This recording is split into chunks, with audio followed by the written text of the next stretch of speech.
नमस्कार। ये एक पुरुष का हाथ है जिनकी उम्र अगर कहा जाए 44 साल है। क्या कहता है इनका हाथ? हाथ किस तरीके से देखा जाता है, कौन सी रेखाएं किन चीज़ों को दिखाती हैं, उन सभी चीज़ों पे एक एक करके चर्चा करेंगे। देखिए, सबसे पहले हाथ की अगर मैं बात करूँ, चौड़ा हाथ है, व्यवसाय को दिखाता है, स्वतंत्र काम करने को। ऐसे लोग अगर कहा जाए नौकरी नहीं कर पाते हैं। एक बात, अंगूठा अगर कहा जाए तो आपका लंबा है, बहुत अच्छा है, काम दाम धन इत्यादि चीज़ों के लिए। ये हिस्सा अगर कहा जाए इसके मुकाबले शॉर्ट है, मतलब ऐसे समझ लीजिए, ये पार्ट और ये पार्ट और ये पार्ट, ये छोटा है काफ़ी।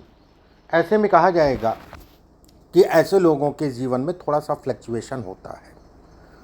दूसरी चीज़ ये भी कहा जाएगा, ऐसे लोगों को हमेशा जल्दबाजी नहीं करनी चाहिए कोई भी काम में, और ख़ासकर जहाँ पर भी अंगूठे का इंप्रेशन, अंगूठा अगर कहा जाए फाइनेंस से संबंधित चीज़ों को दिखाता है, और जहाँ पर भी फाइनेंस की बात आती है, पैसे से संबंधित बात आती है, वहाँ तो बिल्कुल भी जल्दबाजी नहीं करनी चाहिए, नहीं तो फिर धोखा लगता है, पैसा फंसता है, या कर्जे से संबंधित। यहाँ पर अगर तिल है तो ऐसे में कहा जाएगा पत्नी को लेके उनके शरीर स्वास्थ्य में थोड़ा मोड़ा उतार चढ़ाव। यहाँ क्रॉस नुमा आकृति का मतलब ये कहलाएगा कर्ज से संबंधित चीज़ों में व्यक्ति परेशान होगा। यहाँ पर बहुत सारी छोटी छोटी सी रेखाएं हैं लेकिन अभी टूटी हैं, और ये रेखाएं जितनी साफ़ हो जाएंगी और जितनी लंबी लंबी मतलब यहाँ तक पहुँचती हैं, ये अद्भुत राजयोग है। गुरु का क्षेत्र अगर कहा जाए तो कहीं ना कहीं तीसरा पर्व लंबा है, धन के दृष्टिकोण से अच्छा है। दूसरा पर्व अगर कहा जाए तो सामान्य। पहला पर्व दूसरे पर्व पे ये रेखाएं जो है ना, ये पार्टनरशिप से संबंधित चीज़ों में मानसिक रूप से तनाव देती हैं, मानसिक रूप से तनाव कोई दिखाती है। और पार्टनरशिप ऐसे लोगों की अगर कहा जाए, अभी 13 जुलाई के बाद जो है फिर ये डिस्टर्बेंस इतना ज़्यादा हो जाएगा कि टूटने के कगार पे या टूट जाती है। दो एक बात। सेकंड अगर कहा जाए, ये खान पान पे थोड़ा ध्यान रखें। ये सब रेखाएं खान पान से संबंधित चीज़ों में थोड़ा सा व्यक्ति को ध्यान रखना चाहिए। शनि की उंगली का तीसरा पर्व लंबा है, मेहनत कश आदमी है। दूसरा पर्व अगर कहा जाए तो सामान्यता मिला जुला सा है, बहुत लंबा नहीं, बहुत छोटा नहीं है। ऐसे में कहा जाएगा कि व्यक्ति अपने जीवन में धन का व्यय या धन रोकने में दिक्कत, ऐसे लोगों के पास धन नहीं रुकता है, एक बात। लेकिन एक चीज़ ये भी अच्छी है कि ऐसे लोग अपने जीवन में एसेट भी बना लेते हैं, एसेट भी बना लेते हैं। देखिए, अकाउंट में तो पैसा कोई नहीं रोक पाता है, लेकिन दो तरीके के लोग होते हैं। एक वो व्यक्ति होता है जो एसेट बनाता है, एक वो व्यक्ति होता है जो केवल जो है उड़ा के काम ख़त्म। तो उड़ा के काम ख़त्म वाला हिसाब किताब आपके साथ नहीं है, एसेट भी बनाएंगे। लीवर की समस्या, खान पान व्यवस्थित, गैस की प्रॉब्लम, पेट से संबंधित समस्या, सूर्य की उंगली का तीसरा पर सामाजिक प्रतिष्ठा, नाम इत्यादि चीज़ें अच्छा है, बहुत अच्छा है, उसमें कहीं कोई दो राय नहीं है। ऐसे लोग अगर कहा जाए जिस समाज में रहते हैं वहाँ पर जो है वो कहीं ना कहीं नाम और नेम और फेम को दिखाता है। ये पार्ट अगर कहा जाए सामान्य है। ये पार्ट अगर कहा जाए तो यश को इंगित करता है, जो कि सामान्य। पहला पर्व अगर कहा जाए आंतरिक ऊर्जा है, जो कि थोड़ा सा देखो आलसी होते हैं लेकिन मेहनत भी करते हैं। तो वहाँ पर दोनों चीज़ें एक तरफ से अगर कहा जाए तो कहीं ना कहीं ये आलस्य को दिखाता है। वहीं पे सूर्य का पार्ट अगर देखा जाएगा तो ये कहा जाएगा कि भैया ठीक है, बैलेंस, बैलेंस। बुद्ध का क्षेत्र अगर, बुद्ध की उंगली अगर कहा जाए, तीसरा पर्व लंबा होना, धन के दृष्टिकोण से अच्छा। दूसरा पर्व छोटा है, पार्टनरशिप नहीं चलती है ऐसे लोगों की, पार्टनरशिप में बहुत अवरोध या तनाव आता है। मैं यहाँ पर ये ज़रूर कहूँगा कि इन केस मान लो करते भी हैं, होता क्या ना ऐसे लोगों के साथ, डिपेंडेंसी की आदत, नहीं ठीक है मैं भरोसा उस पर करता हूँ, और वहीं पे जो है धोखा खाते हैं। ठीक है, इस चीज़ का हमेशा ध्यान रखिए। सेकंड अगर कहा जाए तो देखिए, बुद्धि ये थोड़ा पत्नी के लिए डिस्टर्ब करती है विवाह से संबंधित चीज़ों में, एक बात। और कहीं ना कहीं ये भी कहा जाता है जैसे जीवन साथी मजबूत है, उसमें कहीं कोई दो राय नहीं है शारीरिक रूप से। दूसरी चीज़ अगर मैं देखो, बीमारी एक अलग विषय हो गया। दूसरी चीज़ ये भी कहा जाता है कि थोड़ा सा अंडरस्टैंडिंग में भी कमी करता है। गुरु का क्षेत्र अगर कहा जाए सामान्य, गुरु का क्षेत्र अगर कहा जाए सामान्य उठा है, धन के दृष्टिकोण से अच्छा है। ये पार्ट अगर कहा जाए खुला है। ऐसे में कहा जाएगा कि व्यक्ति के लिए धन का व्यय, खर्चे इत्यादि चीज़ें होते रहेंगे। ये हिस्सा अगर कहा जाए अपने आप में एक अच्छा संकेत है धन के दृष्टिकोण से। शनि का क्षेत्र अगर कहा जाए सामान्य उठा, ये लहराने का मतलब हो गया कि कर्जा, कर्ज से संबंधित चीज़ों को दर्शाता है। शनि का क्षेत्र सामान्य उठाए, धन के दृष्टिकोण से अच्छा है। वहीं सूर्य अगर कहा जाए बेहद अच्छा, सूर्य पे एक रेखा आने का मतलब ये कहलाएगा कम मेहनत में ज़्यादा लाभ भी मिलेगा व्यक्ति को, लेकिन मेहनत करनी पड़ेगी। और कोशिश ये करिए ना कि बच्चों के नाम से काम करिए, चलेगा। और ख़ासकर पहला बच्चा, बच्ची बच्ची, ठीक है, मतलब बच्चों के नाम से काम कुल मिला के समझ के चलिए। ये रेखा अगर कहा जाए विदेश से संबंधित चीज़ों को भी दर्शाती है। सूर्य की रेखा अगर का लहरा के जाना, ऐसे में कहा जाएगा ये कर्ज से संबंधित चीज़ों में व्यक्ति को डिस्टर्ब करता है। ये रेखा अगर कहा जाए तो धन के दृष्टिकोण से बहुत अच्छी है, व्यक्ति के अंदर सोचने समझने की क्षमता देती है। ये रेखा अगर कहा जाए तो कहते नहीं कि दिमाग बहुत तेज है, दिमाग बहुत तेज है। और मतलब अच्छी है कुल मिला के। शुक्र का क्षेत्र अगर कहा जाए सामान्य उठाए, मंगल का क्षेत्र अगर कहा जाए एक के ऊपर एक चढ़ा हुआ है, तो क्रोध पे नियंत्रण करके चला करिए, बाद में नहीं तो सोचेंगे कि मैंने गलत बोल दिया। ये रेखा अगर कहा जाए बुध और शनि के नीचे उतर रही है, बुध और सूर्य के बीच में उतर रही है, ऐसे में कहा जाएगा कि व्यक्ति व्यवसाय करेगा। ये यहाँ पर अगर कहा जाए बचपने में कहीं ना कहीं मानसिक रूप से, शारीरिक रूप से अगर कहा जाए कष्ट को दिखाता है। मतलब कोई कहते नहीं है कि बड़ी समस्या थी लेकिन निकल गई, बड़ी बीमारी थी या बड़ी कोई कहते हैं जैसे माता पिता जी बताते हो या आपको याद हो कि बचपने में जो है कोई ऐसी शारीरिक घटना हुई है जो आप उससे बच गए, वाली स्थितियों को दर्शाता है।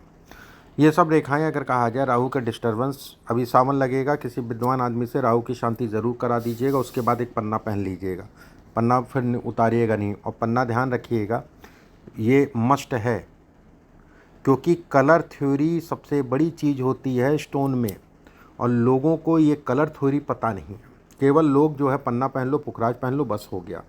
आपके शरीर को उस स्टोन का कितना कलर चाहिए, ये उसी तरीके से होता है जैसे कोई दवाई आपने पीनी है, मान लीजिए अगर दवाई की ओवरडोज होगी तो भी वो नुकसान करेगी, अगर दवाई की जो है कम डोज होगी तो भी। एक बैलेंस अगर दवाई की डोज है तो शरीर में फ़ायदा करेगी। उसी तरीके से कहा जाता है कि स्टोन का रंग, ठीक है, स्टोन का रंग आपके शरीर को कितना चाहिए, स्टोन का रंग आपके शरीर को कितना चाहिए।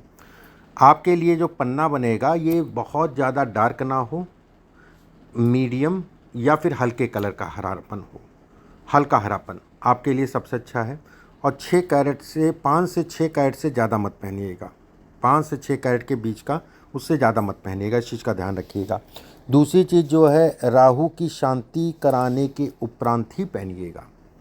राहु की शांति से मतलब हो गया कि जैसे अभी सावन चल रहा है, और सावन का फर्स्ट पार्ट अगर कहा जाए तो आपके लिए बेहद अच्छा, मतलब 11 तारीख से लेकर 17 तारीख के बीच का पीरियड। इस पीरियड में मेनली अगर कहा जाए राहु शनि से संबंधित कोई भी पाठ पूजा बेहद फ़ायदेमंद होती है।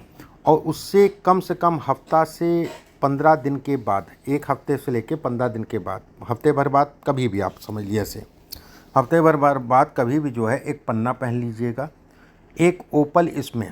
बहरहाल अभी मैं बताता हूँ और चीज़ों पे बात करते हैं। अब ये भाग्य रेखा अगर कहा जाए, भाग्य जैसे ये सब राहु ये सब डिस्टर्ब करने वाली रेखाएं हैं। उसके बाद अगर कहा जाए ये गड्ढा है, राहु का डिस्टर्बेंस कहलाएगा, ठीक है। उसके बाद राहु जब डिस्टर्ब करता है, भाग्य रेखा शनि पे ऊपर जाके लहराने लगती है। ये रेखा अगर कहा जाए तो बेहद अच्छी है, अपनी प्रॉपर्टी या मकान से संबंधित चीज़ों को दर्शाती है। यहाँ पर दोहरी रेखा है, ऐसे में कहा जाएगा जहाँ पर भी पैदा हुआ वहाँ नहीं रहेगा, वहाँ से दूर जाके व्यक्ति बसेगा, उसके लिए अच्छा भी है। हाथ अगर कहा जाए धनुषनुमा आकृति है, ऐसे में कहा जाएगा ये आपको जीवन में लड़ने की क्षमता देता है, ठीक है। हाथ धनुषनुमा आकृति का मतलब जीवन में लड़ने की क्षमता। और पिलपिला हाथ है तो ऐसे में कहा जाएगी आंतरिक ऊर्जा में कमी करता है, ठीक है, आंतरिक ऊर्जा में कमी को भी दर्शाता है। दूसरी बात, तीसरी चीज़ अगर कहा जाए यहाँ पर त्रिकोणनुमा आकृति इससे जो बन रही है हृदय रेखा से, ऐसे में कहा जाएगा कि व्यक्ति के पास एक पार्ट ऐसा भी होगा जो कहीं ना कहीं कमर्शियल होगा, जिससे उसको किराया भाड़ा मिले। थर्ड अगर कहा जाए तो यार दोस्त हित मित्र ठीक है, लेकिन उन्हीं में से कोई ऐसा भी होगा जो मानसिक रूप से तनाव देगा इस समय पे। तो किसी प्रकार का उधार लेन देन इत्यादि चीज़ें, और किसी प्रकार का कोई आप जो है काम धाम से संबंधित चीज़ों में सावधानी बरतें। चलो, अब आपके प्रश्न हो गए, फिर और भी जो बताना होगा वो मैं बताऊंगा। देखिए, पहला प्रश्न आपने लिखा है कि कर्जा बहुत हो गया है, उतरेगा या नहीं उतरेगा? बिल्कुल उतरेगा, लेकिन 2930 तक पूरा, मतलब कर्ज से संबंधित चीज़ों में व्यक्ति को रिलीफ पूरी तरीके से 2930 तक मिल जाएगा। दूसरा आपने लिखा है व्यापार में पार्टनरशिप से अलग होने का योग चल रहा। अभी 13 तारीख के बाद अलग हो जाओगे, बचना नहीं है। 13 तारीख के बाद अलग हो जाओगे, बचना नहीं है। ठीक है, इस चीज़ के लिए आप निश्चिंत रहो। थर्ड आपने पूछा है मन में होता है कि होने का योग में क्या, अगर है तो कब? मानहानि का योग। देखो, ऐसा कुछ कोई भारी योग नहीं है, आप परेशान ना हो। ठीक है, और थोड़ा मोड़ा बेइज्जती सी महसूस अभी भी करोगी, लेकिन ऐसा कुछ नहीं है कि बहुत डरने वाली बात है। रही जुलाई, अगस्त, सितंबर, अक्टूबर, ये 4 पीरियड कुछ काम आपको ठीक ठाक से मिलेंगे, उनको निपटाओ। और दूसरी चीज़, जगह का, स्थान का परिवर्तन वो भी अचानक दिखता है इस समय पे होगा, चाहे वो मकान का हो, चाहे वो वर्किंग प्लेस का हो। आयु अंदाजन कितनी होगी? पूरी है। कोई बड़ा रोग, इन्फेक्शन, पेट का अपना डिस्टर्बेंस को देख के चलो, गले से संबंधित या कंधे से संबंधित प्रॉब्लम है। और एक समय पे ऐसे लोगों को कोलेस्ट्रॉल की प्रॉब्लम होती है, थायराइड का भी इसमें है। पहले पन्ना पहना था और एमरॉल पहना था 2 साल से, कोई नहीं, एमरॉल फिल पहनूँ, मैंने जिस तरीके से कहा उस तरीके से पहनो, आपको रिलीफ देगा। सेकंड, अब यहाँ पर बात आती है पैसे की। देखो, पैसे के लिए आपकी व्यवस्थाएं चलेंगी, उसमें कहीं कोई दो राय नहीं है। 7.5 चल रही है, 7.5 का मध्य चरण मानसिक रूप से परेशान करता है, फिर भी धन के दृष्टिकोण से सामान्य है। एक बात, इस समय पे पिछले 6-7 महीने से आप देख रहे होगे, कभी तो बिल्कुल ही मन उदास है और कभी जो है बिल्कुल ही जो है एक्टिव हो जाता है। तो इसके लिए योगा ज़रूर करो, पेट का अपने ध्यान रखो, और धन के लिए, काम के लिए बहुत ज़्यादा चिंता मत करो कि आप बहुत बच्चों के लिए कुछ नहीं कर पाइए, क्योंकि ये सब समीकरण आपके दिमाग में आएंगे, मैं कर पाऊँगा कि नहीं कर पाऊँगा, सारी चीज़ें आपके दिमाग में आएंगी, लेकिन बहुत कुछ करोगे, इस चीज़ के लिए आप निश्चिंत रहो। ठीक है, धन अपने जीवन में कमाओगे।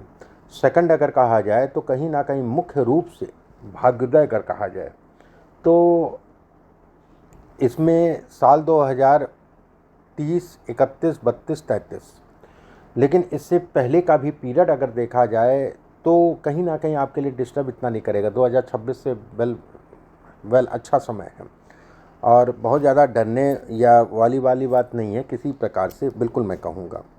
ये रेखा अपने आप में अद्भुत रेखा होती है, अद्भुत राजयोग है, ये छोटा मोटा राजयोग नहीं है। ठीक है, और थोड़ा सा पिलपिला हाथ है ना, तो थोड़ा सा लाइफ में स्ट्रगल कराता है, लेकिन फिर भी ठीक है।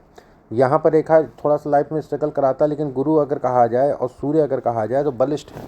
ऐसे में कहा जाएगा कि जो भी समस्याएं, परेशानियां आएंगी, उससे निकलने का रास्ता भी मिल जाएगा। और कहीं ना कहीं काम, दिक्कतें आती, समस्याएं आती हैं, लेकिन उनसे निकलने का रास्ता भी व्यक्ति को मिल जाता है। तो ऐसा कहीं कोई घबराने या डरने वाली बात नहीं है, आप चिंता मत करो, चीज़ें पॉजिटिव होंगी, इस चीज़ के लिए आप निश्चिंत रहो। बाकी तो लाइफ है, और जो मैंने कहा उन चीज़ों का ध्यान रखना, और राहु की शांति प्रॉपर वे में कराना, प्रॉपर तरीके से कराना, क्योंकि अगर प्रॉपर वे में या प्रॉपर तरीके से अगर करता है आदमी, तो लाइफ में सिर्फ एक बार होती है। अगर कहीं कुछ समझ ना आए या तरीका ना पता हो तो आप स्टाफ से बात कर लेना, किस तरीके से कराएं, वो आपको तरीका बता देंगे, फिर अपने से जो है आप देख के करा लेना तरीका, क्योंकि तरीका ही मेन है करने का। ठीक है, आप फ़ोन करके स्टाफ से बात कर लेना, तरीका बता देंगे। बाकी जो मैंने कहा उन चीज़ों का ध्यान रखना। अभी के लिए बस इतना ही, नमस्कार।